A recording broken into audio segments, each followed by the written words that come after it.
Today we're looking at powers of 10 with whole numbers.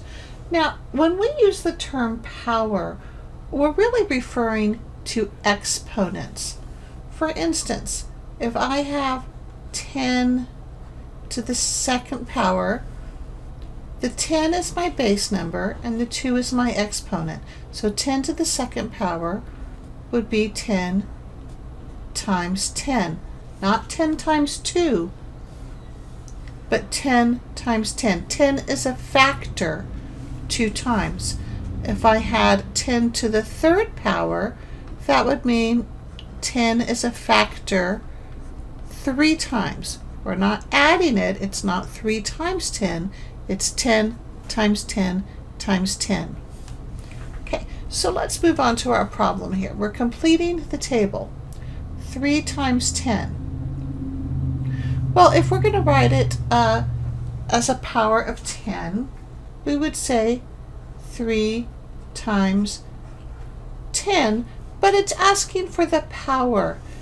And I'm just going to put this up here.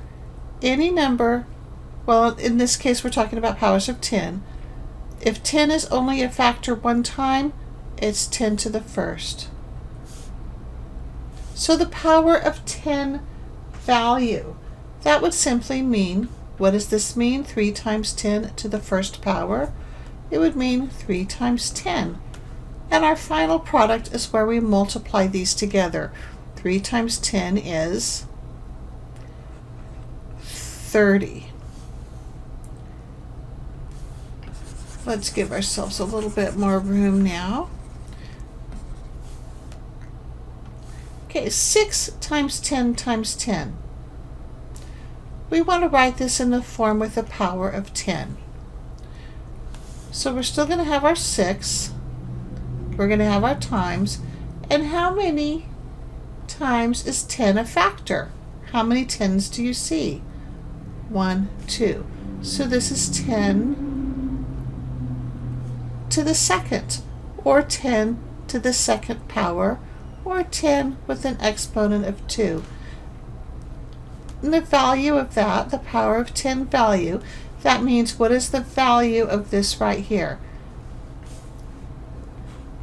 10 to the second power is 10 times 10, which is 100.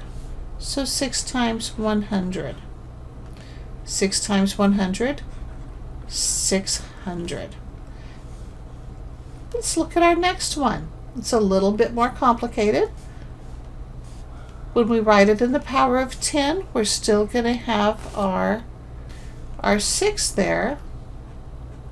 And now how many 10s are there? 1, 2, 3. So 10 is a factor 3 times. So it's 10 to the third power, or 10 to the power of 3. And what is 10 to the third power? 10 to the third power is 10 times 10 times 10. Well, we know that 10 times 10 is 100. So let's get that other 10 in there. 100 times 10, 100 groups of 10 is 1,000. Now, one easy trick to look at, if you have 10 to the 3, look at the exponent. It's going to be a 1 with 3 zeros. 1, 2, 3. That tells you how many zeros there are going to be. So 6 times 10 to the third is 6 times 1,000. And what would 6 groups of 1,000 be, or 6 times 1,000? It would simply be 6 with 1, 2, 3 zeros. 1, 2, 3, 6,000. Let's try the next one. Okay, here we have 37 times 10 to the second. 37 times 10 to the second. I'm going to rewrite that as 37 times, now what is 10 to the second? That means 10 is used as a factor twice. So 10 to the second would equal 10 times 10.